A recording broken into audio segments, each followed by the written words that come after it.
All right, good morning and welcome to our next session of our Always On virtual series. This virtual series is designed to provide you with the thought leadership throughout the year and provide a deep dive into the trends that are transforming the way we do business. Today we are joined by Director of Contact Center Professional Services, Paul Berardis, to discuss 5 critical contact center technology trends to explore right now. At the end of today's session, Paul will address your questions. Please use the Q. Paul. All right, Paul, I'll turn it over to you. Great. Hello, everybody, and thank you for joining. As you can see, hopefully everybody can see the presentation on the screen. I still see there's a few folks coming in. When I uploaded the presentation, it looks like it mangled a little bit of my font, so hopefully we'll get through the deck here. I see folks are still popping in, so I'm just going to give it a minute. I'll introduce myself while we're doing that. Again, I'm Paul Berardis, Contact Center Services here at Carousel. Been in the industry about 30 years now, so quite a while, seen a lot of change. And looking forward to talk about what the trends are out there today, and hopefully you'll get some value out of this presentation today. So, are we good to start, David? Do you think we've got enough folks, or should I wait for that counter to click a little more? I think we're ready to get started. Okay, sounds good.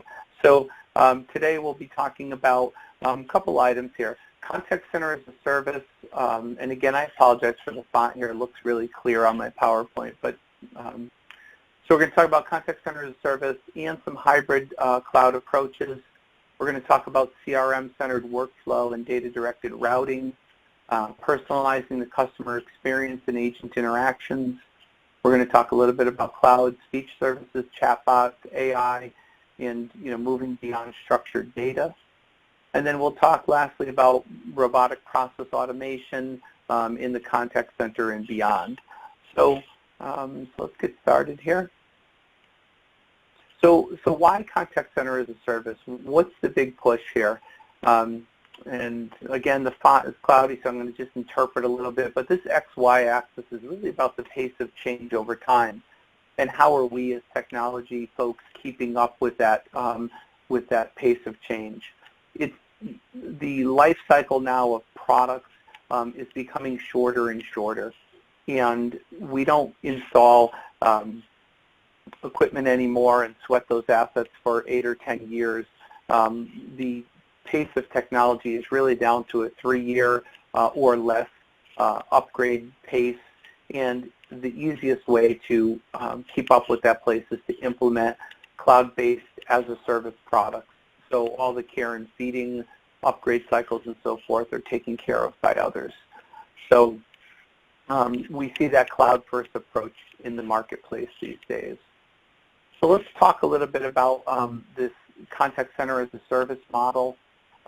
When you look at this model here on the screen, I have kind of a picture of some agents logging into a cloud contact center, an analytics platform.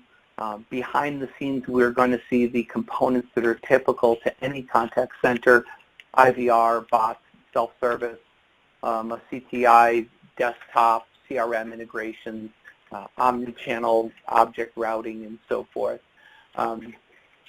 So you'll see that other pieces that are typically found in contact centers are also in any cloud contact center, from workforce optimization and management to AI and speech engines, transcription engines.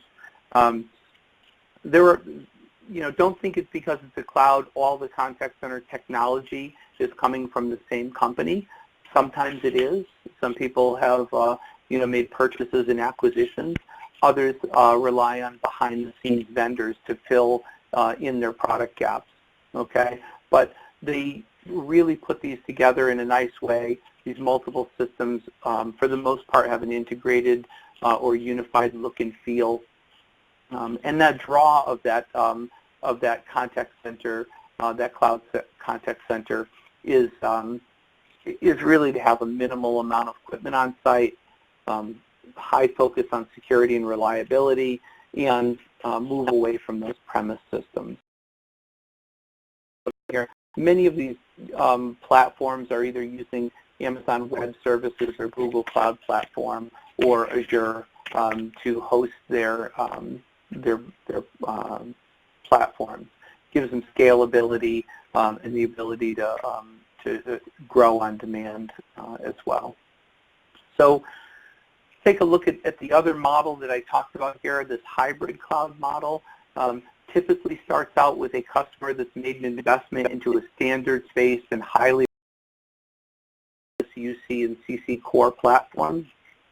And by blending in cloud technology, it allows you to select that best-of-breed option, what's going to work for you, whether it's WFO, WFM analytics, a CTI, or CRM omni-channel overlay, maybe IVR or bot services, and lastly AI and speech. And those platforms up there will also talk to each other. So WFM or speech analytics apply to transcribe call recordings. They may be using a Google or Amazon Cloud Engine to do those transcriptions. So we see a lot of cross-meshing of these technologies up in the cloud and behind the scenes as well. So SIP standards and web services have greatly increased the interoperability of all these products. So we can have this hybrid approach where we keep our core technology on site and we overlay the pieces that make up our contact center needs. So here's a little bit of an industry rag as I transition to our next topic. But by 2020, customer experience will overtake price. Let me go to my other deck here since it's cut me off here. Overtake price and product as a key brand differentiator. So we're learning that the customer is now in control of our brand's reputation. We see that, references and reviews on everything from businesses to products and distributors are out there. So how do we improve that customer experience and really make that differentiator? We're going to talk a little bit right now about CRM-centered workflow and data-directed routing, and how we build that rich context and how it should be a central strategy to manage the customer journey. I know I'm going a little bit fast here. I'm going to really kind of crank through this slide deck so we can have time for some Q&A at the end. What we see here, this is kind of lifted from one of my Cisco slide decks, but this could apply to anybody, whether it's Avaya, InContact, or any of the other contact center platforms that are out there. It's the concept of grabbing context from wherever this customer is in their journey, whether they're in an IVR, they're in a chat session, social media, whether they had a internet connected device at their home, whether it's a washing machine or refrigerator or what have you, that sent in an alarm to your company. Those are what we mean by context, just grabbing information that we know about the call, about the caller and their experience interacting with our brand. So when we grab those little pieces of data, and that's what POD is here, pieces of data, it could be from a customer interaction, it could be from a shopping cart interaction, it could be from a internet connected garage door opener that sent an alarm out to our contact center that something's wrong with it, and we might be working on that behind the scenes. So what do we do with that data? We put it in a centralized cache to store it and share it, those breadcrumbs of information, with our customer service and contact center platforms. What it does is it provides flexible integration between disparate systems, these context stores or these data caches. And the objects that are in that storage might be in an in-memory data grid for really fast access, but they have a short time to live.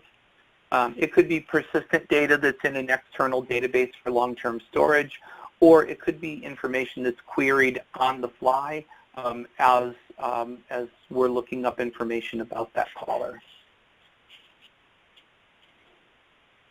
So how does that context enable personalization?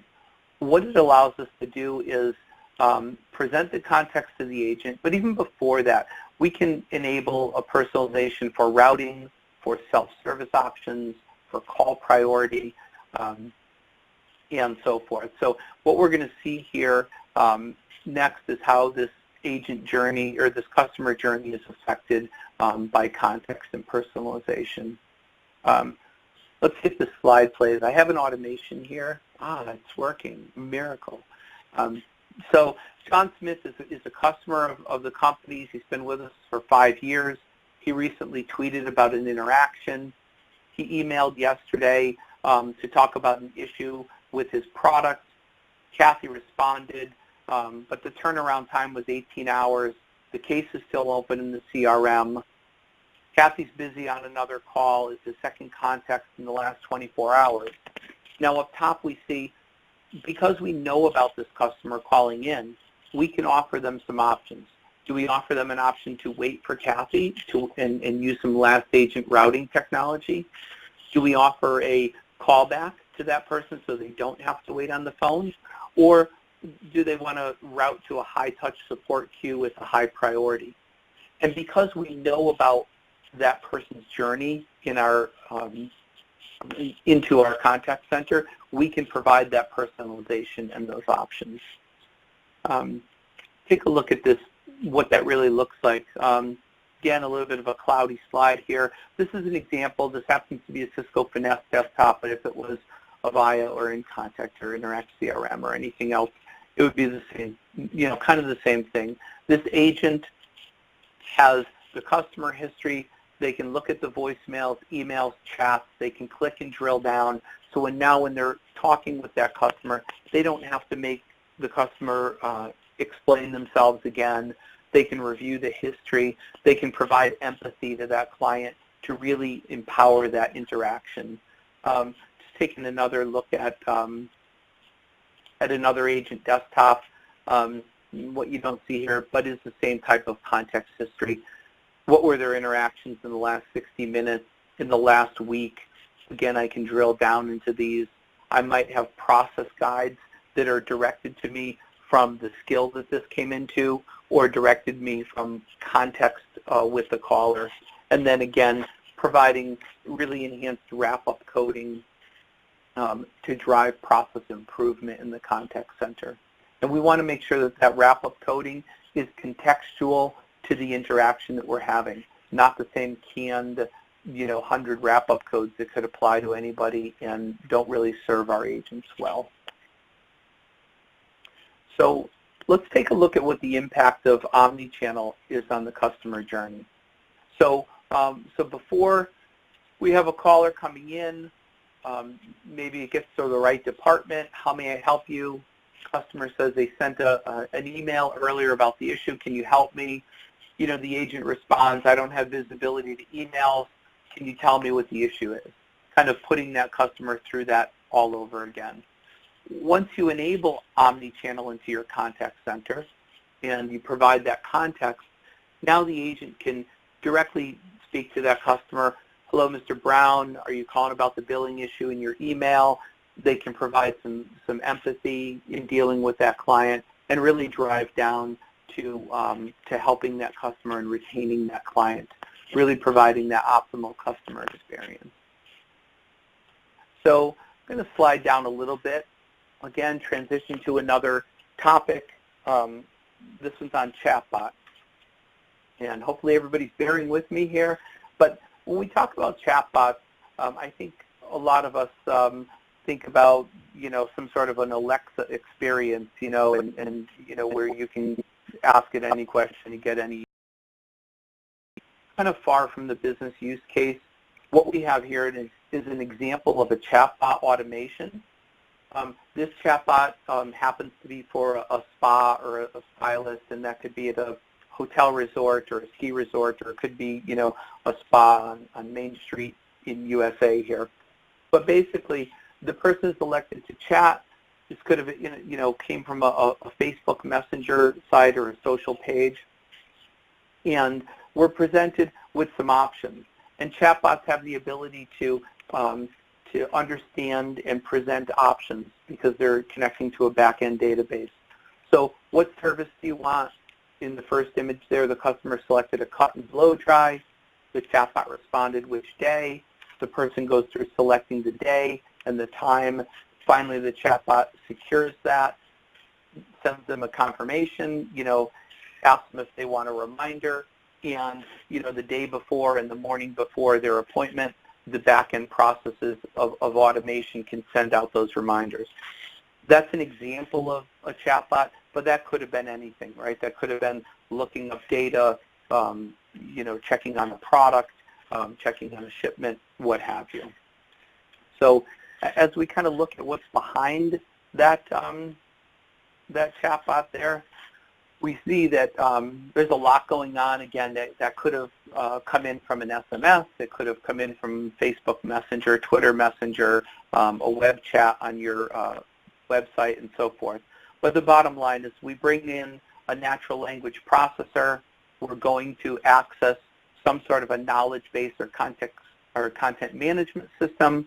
We're going to access a data store and understand what that customer is trying to do, the ins and the outs that would normally be handled by a human being, see what we can automate. If we can automate the whole process through that chatbot, terrific. If we can automate half of the process or a portion of it and then do a friendly handoff to an agent, that's the next logical step. So forward for one more here. Let's see if this plays. Hopefully my animations actually work. I don't think they're going to work, but I was going to show you an example of a kind of a what's possible example of using IVR. And my first little block there was how a person typically calls in, uses DTMF for maybe IVR or maybe just really prompt and collect type of routing. I'm going to hit my forward button, see if this works. Okay, didn't work. My next little speaker there, and if anybody wants after this presentation, please contact me. If you want to go through a demo, I can show you what some of this is, but really hearing is believing. So the Watson-enabled app here greeted the doctor, knew who he was, used some voice biometrics to identify and authenticate him, used speech recognition to understand what he was asking, used natural language process to take a prescription, used its artificial intelligence and an unstructured data lookup to really understand the interactions between the medications that the patient is on now and what was being prescribed. Fed back to the doctor some guidance to say there's an interaction between one medicine and the other. What would you like to do? The doctor responds with deactivate one of the medications. The bot goes through and processes the request, confirms that it'll be available at the pharmacy for pickup, thanks the doctor, and everybody has a wonderful day. And there's some rainbows and unicorns and everything else thrown into this process. So that was kind of my example there, and hopefully I walked everybody through it, but I know hearing it is a lot better experience. And how does that work? That's really taking a chatbot to the next level. It's using cognitive services. Cognitive services is a term, maybe industry specific, maybe it's coined from the Watson, the IBM Watson Conversation Studio Factory, but basically, it's using natural language processing and back-end data or looking up unstructured data and then feeding that back. A second example might here be a chatbot, where a chatbot can now be multilingual. The chatbot is parsing that and responding in using a translation service to respond back in the language of choice, but it's converting it to English, so our back-end data team only has to do the work once. They don't have to do it for every language, which has been in the case of traditional IVR. And hopefully everybody knows what I mean when I say structured versus unstructured data, and I'll just take a minute on that. When we talk about structured data, we talk about information that is in a database, it's in a table, it's in a content management system, it's in a FAQ directory. There's structure to that data, and it's easy to look up based on tags or other items that we assign to that. Unstructured data could be the equivalent of looking up a passage in a book. It could be the equivalent of looking up information on the internet, and various articles are pulled down, and something has to parse through all that unstructured data to make heads or tails of it, and to be able to bring that structure back to the person that's requesting it in a very intelligible manner. I have another couple of slides on structured versus unstructured data, but I didn't bring them into the presentation here. So that was my my build on chat, artificial intelligence, and some automation into the contact center. I'm going to transition a little bit here into RPA, robotic process automation. Really, it's applicable to contact centers because that's just kind of our natural starting point. A lot of times when we're introducing new technology into a company, but it can go way beyond that. So the RPA market, you know, we have some quotes here from industry leaders, you know, and the folks that are, you know, writing these trade rags out here. But the market is just bustling right now. It's a major driver in organizations to help with their digital transformation journey. According, I'm reading off here a little bit, so bear with me, but according to Gartner, there's organizations will continue to pursue their transformation. Their legacy applications might act as a major constraint. We all know customers are trying to transition to web-based applications, maybe commercial CRMs like Salesforce or Oracle or SAP. Maybe customers are rebuilding their own systems and CRM systems in-house. But a lot of times those legacy applications are a major constraint. They have a lot of human processes that have to be done, a lot of cut and pasting or working from multiple applications. The promise behind RPA is to help automate some of those, and whether that's assisting a human or unassisted automation behind the scenes. Let me just transition to the next slide here, talk through this. So what are customer pain points? When we have employees doing boring, mundane, repetitive tasks, it's a little bit demotivating. Maybe failure to reach SLAs and KPIs, maybe mistakes, because these systems, there's just so many human processes and room for mistakes. Or they're bogged down with just admin work that's negatively impacting the customer's attitude or the agent's attitude and how it affects their customer engagement. From a management level, the pain points might be process inefficiencies, error rates, customer complaints, employees are not engaged, or these old legacy systems are hard to integrate with, hard to train on, and so forth. So how do we get from here to there? This is where process automation comes in, and we take a look at automating any desktop activity, okay? And that could be about, you know,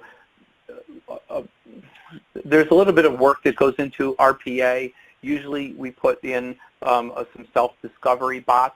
They live on a handful of desktops, maybe 20 or 30 desktops.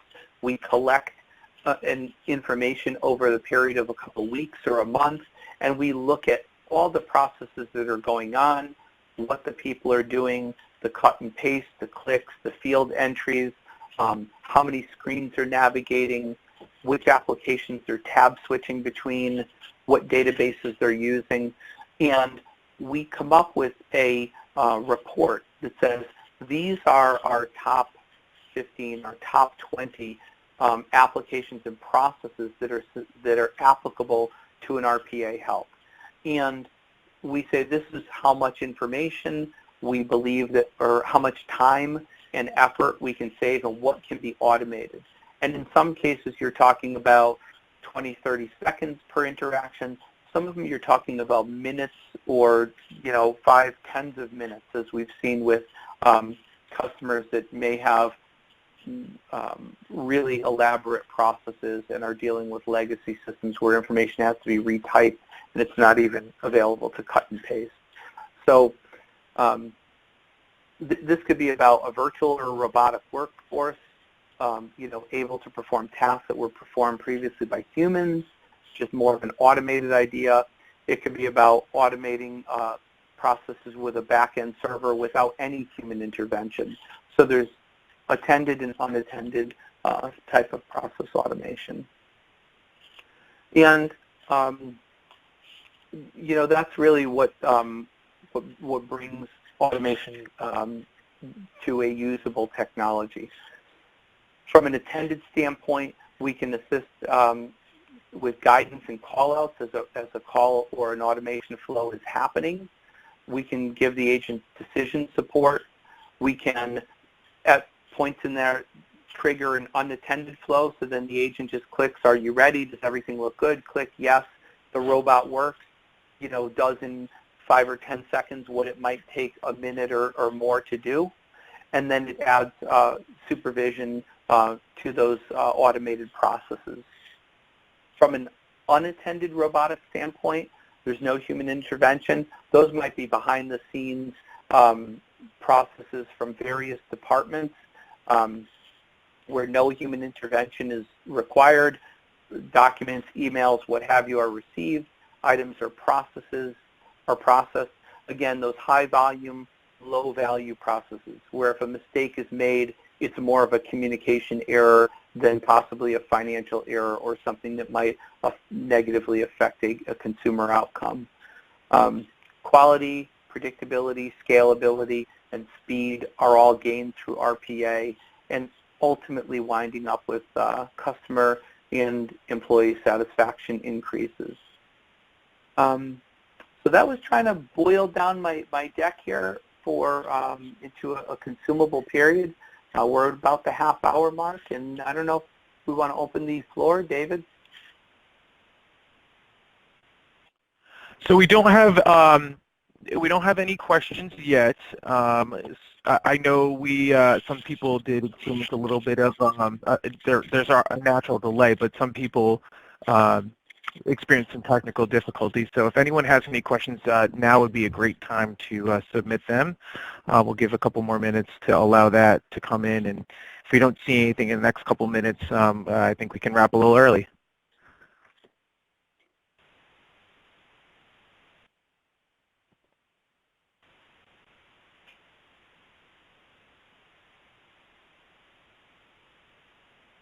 Yeah, there's one question there. Did anybody else's audio? Not me, because I was speaking the whole time, so my audio is my own, but sorry about that if there was a technical difficulty.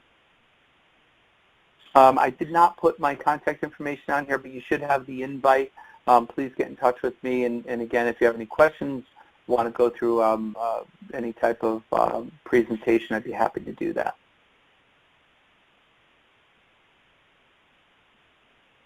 All righty.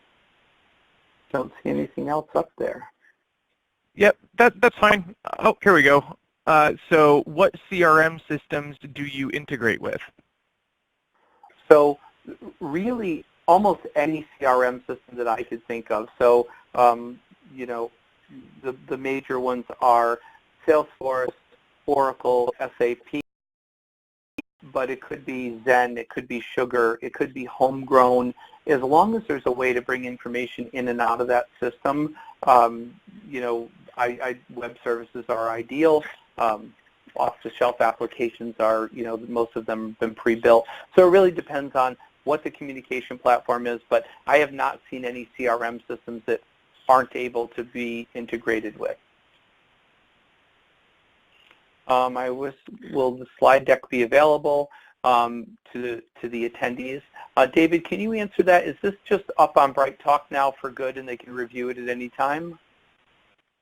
Yes. So if you wanted to potentially watch today's session again, the link that you're currently using will be used for on-demand. So whenever you'd like to view the session, you should just be able to refresh the page and it will start right from the beginning as a recorded webinar.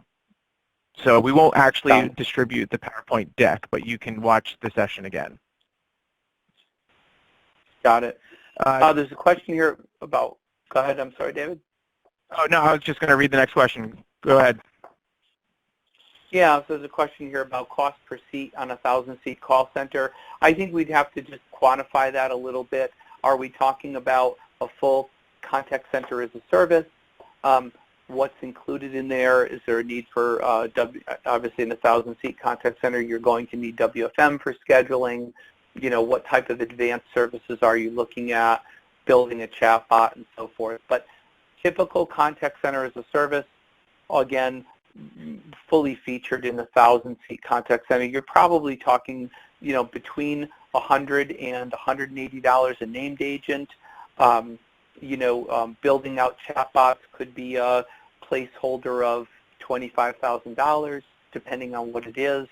If you're looking to do artificial intelligence and use IBM's Conversation Studio and train for machine learning, the price goes up from there. If you're talking about a cloud overlay, a hybrid technology overlay, those are more a la carte, right? So a cloud overlay for call recording, for record, search, and playback can be as little as $5 per month per user. QM might be, with QM, might be anywhere from $15 to $30 a month. If you want to do workforce management, again, a lot of those are a la carte, and it's why we see people embracing that hybrid model. They don't want to make investments into prem systems that, get quickly outdated. So there are combinations. And there's also a hybrid approach where maybe your voice and screen recording files are left on site in a local platform, but the application is in the cloud, so your application is always staying up to date. The two are linked, and when you go to search for a call, it doesn't have to stream or download from a cloud provider. You're not using any bandwidth to upload and download announcements and screen recording. So there's a lot of leeway, but we'd absolutely love to work through that with you and see where we can help you with that contact center and any of those needs. Let me see, these are scrolling by a little faster than I'm looking at them. The next one was, no contact information was provided by the invite. David, would you figure out a way to do that? Yes, so I actually shared, Paul, your email to the audience, so if anyone does want to reach out to Paul for further questions, it is in the announcement section. Great. Do you offer complete end-to-end managed cloud contact center services, PSTN platform, network support? Absolutely. So Carousel is a large company. We have 1,500 technology professionals here. Half of them are engineers.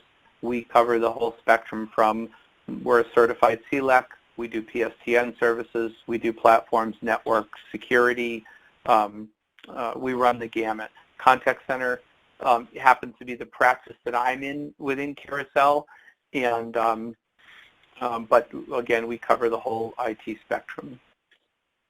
Let's see what the next question is here. Are there specific RPAs technologies available for front office customer service team? That's an interesting question. RPA has been around for about 15 years, but I think it's really becoming perfected now in today's world. We could absolutely engage one of our RPA vendors that we work with that have the specialties in their products and work with that. But again, it could be front office, it could be back office. To me, front office is coaching, in interaction assistance and so forth. So the answer is yes to that. How do you handle security and regulatories like HIPAA, FISMA, all the other ones that are around there? Typically, when we vet out a cloud provider, we are very upfront about which of our vendors meet certain requirements from a security and compliance standpoint, who's FedRAMP certified, who's not, who's on a private instance, who's on a shared instance, who's on a tenant service. which data centers are certified. So again, it depends about the product and the company that we're talking about. Many companies have two different offers.